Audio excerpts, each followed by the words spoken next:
آج آپ سبھی کے لیے حضرت عمر رضی اللہ تعالیٰ عنہ کے حوالے سے ایک بڑا ہی عجیب و غریب واقعہ لے کر آئے ہیں کہ شاید آپ نے اس واقعے کو اس سے پہلے کبھی نہیں سنا ہوگا، لیکن واقعہ شروع کرنے سے پہلے گزارش یہ کریں گے کہ آپ حضرت محمد مصطفیٰ صلی اللہ تعالیٰ علیہ وسلم سے محبت کرتے ہیں تو اس ویڈیو کو ایک لائک ضرور کریں اور چینل کو سبسکرائب بھی کر دیں۔ پیارے دوستو، آپ سبھی کو بتا دوں، روایت میں آتا ہے کہ ایک شخص جو کہ بڑا ہی پرہیزگار تھا اور ساتھ ہی ساتھ بہت ہی زیادہ خوبصورت تھا، اس کی خوبصورتی کی مثال اتنی تھی کہ جس کی کوئی مثال نہیں، کہ جب وہ مدینہ منورہ پہنچا تو ایسے وقت میں وہ سب سے پہلے وہ پیارے آقا حضرت محمد مصطفیٰ صلی اللہ تعالیٰ علیہ وسلم کے مزار پاک کے پاس گیا اور وہاں پہنچنے کے بعد اپنی دل آزاری کی اور خوب رویا۔ یعنی وہ اس قدر پیارے آقا سے محبت کرتا تھا کہ جس کو ہم بیان نہیں کر سکتے ہیں۔ آپ سبھی کو بتا دوں، وہ مسافر جب مدینہ منورہ آیا تو یہاں سے اس کا جانے کا ذرا بھی دل نہیں کر رہا تھا۔ ایسے وقت میں اس نے مدینہ منورہ میں رہنے کا ہی ارادہ کر لیا اور پھر وہ مدینہ منورہ میں ہی رہنے لگا۔ لیکن جب حضرت عمر رضی اللہ تعالیٰ عنہ اس کی عبادت کو دیکھتے، اس کی محبت کو دیکھتے تو بڑے تعجب ہوتے۔ آپ سبھی کو بتا دوں، ایک مرتبہ حضرت عمر رضی اللہ تعالیٰ عنہ اس شخص کے پاس گئے اور جا کر یہ بات کہنے لگے کہ جس طریقے سے تم عبادت کرتے ہو، میں بہت ہی زیادہ اس چیز کو دیکھ کر خوش ہوتا ہوں، کیونکہ میں جانتا ہوں کہ تم مسافر ہو۔ ایسے وقت میں کسی بھی چیز کی ضرورت پیش آئے تو تم مجھے ضرور بتانا۔ میرے پیارے دوستو، وہ جو شخص تھا وہ یہ بات کہنے لگا کہ جس خدا کو تم مانتے ہو اس خدا کو میں بھی مانتا ہوں، اور وہ ہی ذات دینے والی ہے اور تم بھی اسی کے محتاج ہو، تو میں تم سے کیوں مانگوں۔ ایسے وقت میں حضرت عمر رضی اللہ تعالیٰ عنہ خاموش ہو کے وہاں سے چلے گئے، لیکن حضرت عمر رضی اللہ تعالیٰ عنہ اس کی عبادت سے بڑے متاثر تھے۔ آپ سبھی کو بتا دوں، کچھ ہی دنوں کے بعد حج کا زمانہ آ گیا اور ایسے وقت میں مدینے والے جو تھے وہ سبھی کے سبھی حج کی ادائیگی کرنے کے لیے مکہ شریف روانہ ہونے والے تھے، اور انہی میں سے یہ جو شخص تھا یہ بھی تیار ہو گیا اور یہ بھی قافلے والوں کے ساتھ ہو لیا۔ آپ سبھی کو بتا دوں، جب حضرت عمر رضی اللہ تعالیٰ عنہ نے اس چیز کو دیکھا کہ وہ جو شخص ہے وہ بھی حج کی ادائیگی کرنا چاہتا ہے، تو ایسے وقت میں وہ قافلے والوں کے پاس آئے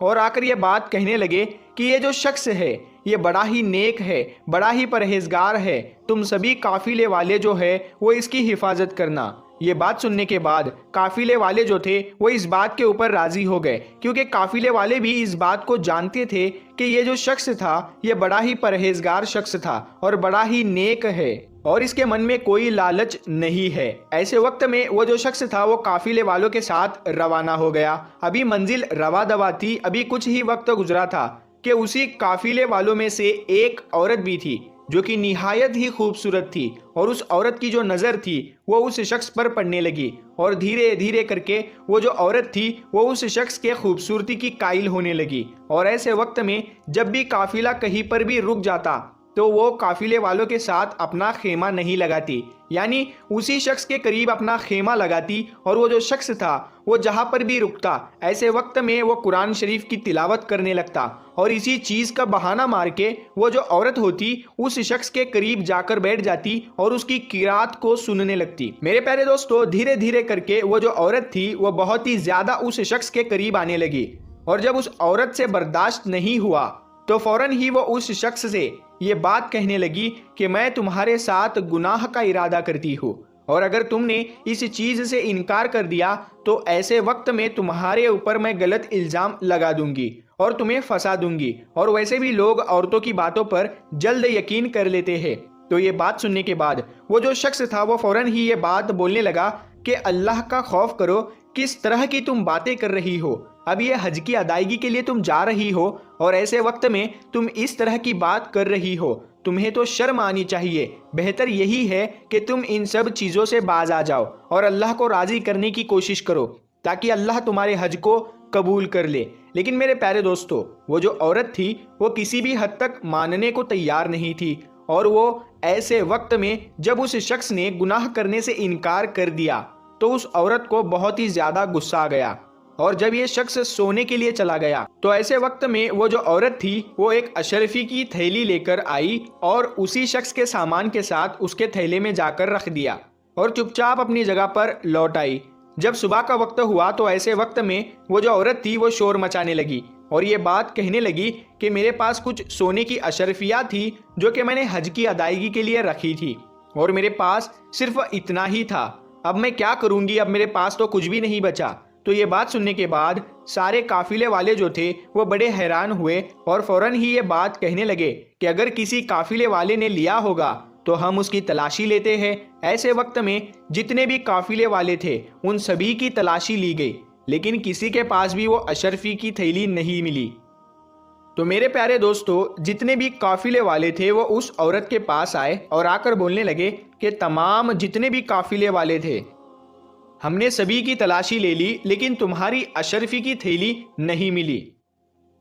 ایسے وقت میں صرف اور صرف ایک ہی شخص بچ جاتا ہے، لیکن وہ بہت ہی زیادہ پرہیزگار ہے۔ ایسے وقت میں ہم اس کے اوپر یہ شک بھی کریں تو یہ ایک بڑا گناہ ہوگا۔ لیکن میرے پیارے دوستو، وہ جو عورت تھی وہ یہ بات کہنے لگی کہ دنیا کے سامنے ہو سکتا ہے کہ وہ شخص اچھا بن کر دکھاتا ہو، لیکن کون جانتا ہے کہ اس کے دل میں کیا ہے۔ ایسے وقت میں اس کی بھی تلاشی لینی چاہیے۔ میرے پیارے دوستو، سارے قافلے والے جو تھے وہ اسی شخص کے پاس گئے اور جا کر یہ بات کہنے لگے کہ ہم نے تمام لوگوں کی تلاشی لے لی ہے، ویسے تو ہمارا دل نہیں مانتا کہ ہم تمہاری تلاشی لیں کیونکہ ہمیں تمہارے اوپر یقین ہے، لیکن یہ جو عورت ہے وہ کسی بھی طریقے سے نہیں مان رہی ہے۔ ایسے وقت میں تو تمہاری تلاشی لینی پڑے گی۔ وہ جو شخص ہوتا ہے کیونکہ اس نے تو چوری نہیں کی تھی تو اسی لیے وہ خوشی خوشی راضی ہو جاتا ہے۔ جیسے ہی قافلے والے اس شخص کے سامان میں اشرفیوں کی تلاشی لیتے ہیں، تبھی اچانک اشرفی کی جو تھیلی ہوتی ہے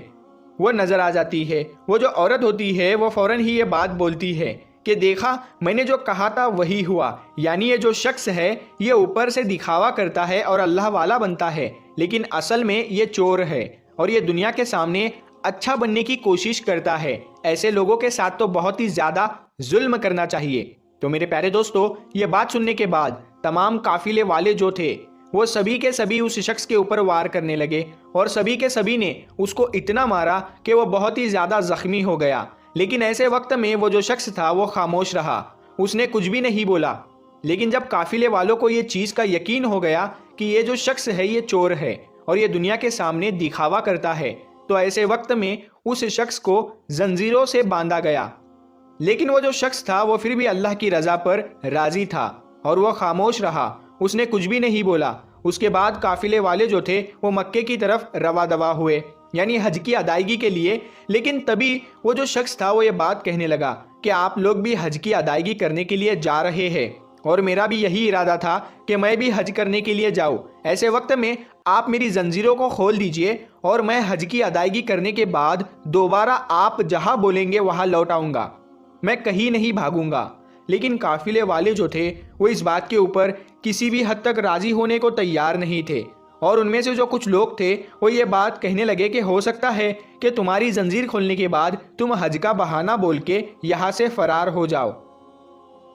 اور تم دوبارہ لوٹ کر نہ آؤ۔ لیکن کچھ لوگ جو تھے وہ یہ بات کہہ رہے تھے کہ ہاں، یہ جو شخص ہے وہ حج کی ادائیگی کرنے کے لیے آیا تھا، ایسے وقت میں اس کو ایک موقع دینا چاہیے اور ہو سکتا ہے کہ وہ واپس لوٹ کر بھی آ جائے۔ تو میرے پیارے دوستو، جب سارے قافلے والے ایک دوسرے سے بات کرنے لگے تو ایسے وقت میں انہوں نے فیصلہ کیا کہ ہمیں اس شخص کو ایک موقع دینا ہی چاہیے۔ اس کے بعد اس شخص کی زنجیروں کو کھول دیا گیا اور اسے یہ بات کہہ دی گئی کہ فلاں جگہ پر تم ہمیں آ کر مل جانا، اگر تم لوٹ کر نہیں آئے تب بھی ہم جا کر حضرت عمر رضی اللہ تعالیٰ عنہ سے تمہاری شکایت کریں گے کہ تمہارے اوپر بڑا بھروسہ کیا تھا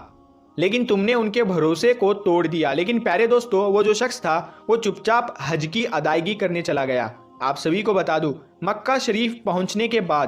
وہ اللہ کی بارگاہ میں بہت زیادہ روتا ہے اور گڑ گڑاتا ہے اور اللہ کی بارگاہ میں دعا کرتا ہے کہ اے اللہ، میرے اوپر جھوٹا الزام لگایا جا رہا ہے، ایسے وقت میں تو میری حفاظت فرما۔ تو میرے پیارے دوستو، جیسا کہ ہم سبھی جانتے ہیں کہ جب دل سے کوئی بات نکلتی ہے تو اثر رکھتی ہے، پر نہیں طاقت پرواز مگر رکھتی ہے۔ آپ سبھی کو بتا دوں، اس شخص نے اللہ کی بارگاہ میں دعا کی اور فوراً ہی اس کی دعا قبول ہو گئی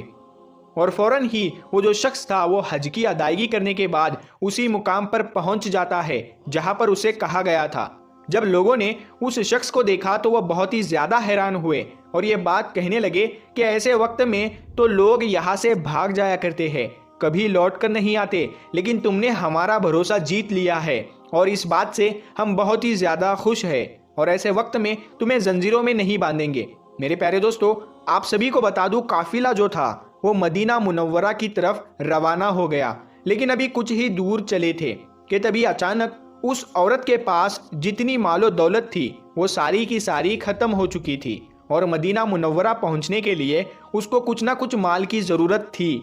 اور جب اس نے قافلے والوں سے پتہ کیا تو قافلے والوں کے پاس بھی بہت ہی کم مال و دولت تھی، تو اس چیز کو لے کر وہ بہت زیادہ پریشان ہونے لگی کہ میں مدینہ منورہ کیسے پہنچوں گی۔ تو ایسے وقت میں اس کے ذہن میں یہ خیال آیا کہ جب اب کسی جگہ پر قافلہ رکے گا تو ایسے وقت میں کسی گاؤں کے اندر جا کر میں مدد مانگوں گی، ہو سکتا ہے کہ کوئی میری مدد کر دے۔ آپ سبھی کو بتا دوں سفر کے دوران ایک جگہ پر قافلہ رکا، اور ایسے وقت میں موقع پاتے ہی وہ جو عورت وہ ایک گاؤں کے اندر پہنچ گئی، اور وہاں پہنچنے کے بعد وہ لوگوں سے مدد مانگنے لگی، لیکن کوئی بھی مدد کرنے کو تیار نہیں تھا۔ ایسے وقت میں ایک شخص نظر آیا اور وہ یہ بات کہنے لگا کہ میں تمہاری مدد کروں گا، لیکن اس کے بدلے مجھے کچھ چاہیے۔ تو وہ جو عورت تھی وہ یہ بات کہنے لگی کہ اگر میرے پاس کچھ ہوتا تو میں تمہارے پاس کیوں مانگنے کے لیے آتی۔ تو یہ بات سننے کے بعد وہ جو شخص تھا وہ یہ بات کہنے لگا کہ چاہے کچھ بھی ہو جائے بدلے میں مجھے کچھ نہ کچھ تو چاہیے۔ تو یہ بات سننے کے بعد وہ جو عورت ہوتی ہے فوراً ہی یہ بات کہنے لگتی ہے کہ میں تمہارے حق میں دعا کروں گی اور انشاءاللہ تعالی اللہ تمہیں اس کا اجر دے گا۔ تو یہ بات سنتے ہی وہ جو شخص تھا وہ یہ بات کہنے لگا کہ اللہ تعالیٰ جو مجھے اجر دے گا وہ تو قیامت کے دن دے گا، لیکن مجھے کچھ حصہ آج اور ابھی ہی چاہیے۔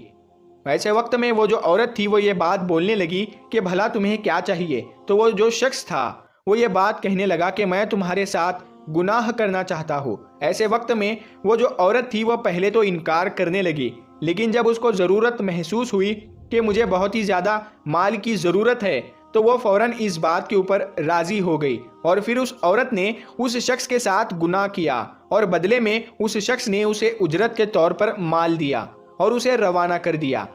آپ سبھی کو بتا دوں یہ جو عورت تھی یہ اپنے قافلے والوں کے ساتھ روا دوا ہو گئی۔ ابھی کچھ ہی دن گزرے تھے کہ ایسے وقت میں وہ جو عورت تھی وہ ایک جگہ پر تنہا بیٹھی ہوئی تھی۔ تبھی اس کے پاس ایک فقیر آیا اور آ کر یہ بات کہنے لگا کہ کیا تمہیں یہ بات نہیں معلوم کہ تم ماں بننے والی ہو؟ ایسے وقت میں وہ جو عورت تھی وہ بہت ہی زیادہ حیران اور پریشان ہو گئی، اور وہ یہ بات کہنے لگی کہ ایسا کیسے ہو سکتا ہے۔ تو فوراً ہی وہ جو فقیر تھا وہ یہ بات کہنے لگا کہ فلاں شخص کے ساتھ تم نے گناہ کیا تھا اور یہ اسی کی اولاد ہے۔ ایسے وقت میں وہ جو عورت تھی وہ بہت ہی زیادہ پریشان ہونے لگی۔ تو فوراً ہی وہ جو فقیر تھا وہ یہ بات کہنے لگا کہ تمہیں پریشان ہونے کی ضرورت نہیں ہے۔ وہ جو شخص ہے جس کے اوپر تم نے الزام لگایا تھا چوری کا، اس کے اوپر یہ بھی الزام لگا دو، اس سے تم بچ جاؤ گی۔ تو پیارے دوستو یہ بات سننے کے بعد وہ جو عورت ہوتی ہے وہ بہت ہی زیادہ خوش ہو جاتی ہے۔ قافلے میں جانے کے بعد زور زور سے چلانے لگتی ہے اور یہ بات کہتی ہے کہ یہ جو شخص ہے جو نیک بننے کا دعویٰ کرتا ہے اور بڑی بڑی باتیں کرتا ہے، اس نے میرے ساتھ گناہ کیا ہے، زبردستی کی، کہ جس کی وجہ سے آج میں ماں بننے والی ہوں۔ میں نے یہ بات اس لیے ظاہر نہیں کی تھی کیونکہ مجھے شرمندگی محسوس ہوتی تھی، لیکن آج مجھے یہ بات معلوم پڑی ہے کہ میں ماں بننے والی ہوں۔ ایسے وقت میں مجھے سے یہ بات چھپی نہیں اور یہ بات میں نے قافلے والوں کو بتا دی۔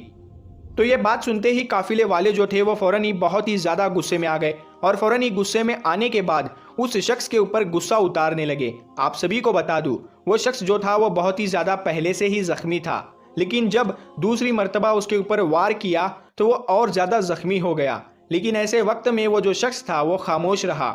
اس نے کچھ بھی نہیں بولا کیونکہ اس کو اللہ کی ذات پر یقین تھا۔ آپ سبھی کو بتا دوں قافلے والے دل ہی دل میں یہ سوچتے ہوئے جا رہے تھے کہ حضرت عمر رضی اللہ تعالیٰ عنہ اس کی کتنی زیادہ عزت کرتے تھے، کتنا اس کو نیک سمجھتے تھے، لیکن یہ تو بہت ہی زیادہ غلط انسان نکلا۔ ایسے وقت میں حضرت عمر رضی اللہ تعالیٰ عنہ کا دل ٹوٹ جائے گا اور ضرور کوئی نہ کوئی اسے بڑی سے بڑی سزا سنائیں گے۔ تو میرے پیارے دوستو وہ قافلہ جب مدینہ منورہ پہنچ گیا تو ایسے وقت میں حضرت عمر رضی اللہ تعالیٰ عنہ کے سامنے یہ ساری باتیں رکھی گئی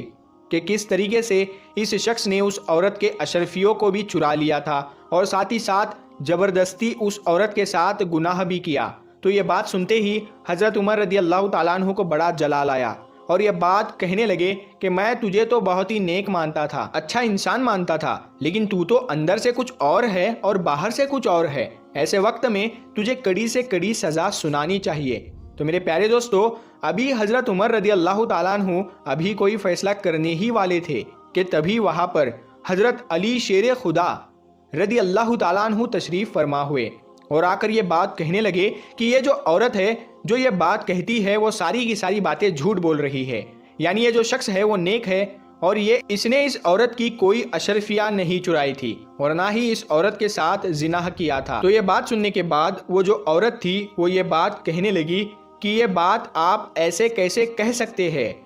جبکہ پورے قافلے والوں نے اس چیز کو دیکھا ہے۔ تو یہ بات سننے کے بعد حضرت علی رضی اللہ تعالیٰ عنہ نے بات کہی کہ اگر ذرا بھی جھوٹ بولا تو اس کا بڑا ہی برا انجام تجھے دیکھنے کو ملے گا۔ تو مجھے یہ بات بتا کہ فلاں جگہ پر تو نے اس شخص سے یہ بات نہیں کی تھی کہ میں تمہارے ساتھ گناہ کرنا چاہتی ہوں؟ تو اس شخص نے منع کر دیا تھا۔ وہ جو عورت تھی وہ بہت ہی زیادہ ڈر کے مارے کانپنے لگی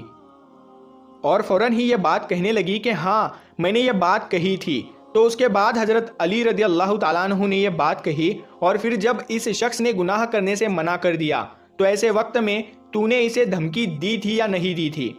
کہ میں تجھے بدنام کر دوں گی؟ تو وہ جو عورت تھی وہ ڈر اور خوف کی وجہ سے سچ سچ بتانے لگی اور یہاں تک کہ حضرت علی رضی اللہ تعالیٰ عنہ نے پورا واقعہ سنا دیا۔ تو میرے پیارے دوستو، وہ جو عورت تھی وہ ہر بات کے اوپر راضی ہو گئی اور اس نے اپنی غلطی کو مان لیا، لیکن باقی جتنے بھی لوگ وہاں موجود تھے وہ یہ بات کہنے لگے ہم تو یہ سوچ رہے تھے کہ یہ جو شخص ہے یہ غلط ہے، لیکن اصل میں تو یہ عورت غلط ہے، اس کو کیا سزا ملنی چاہیے؟ تو ایسے وقت میں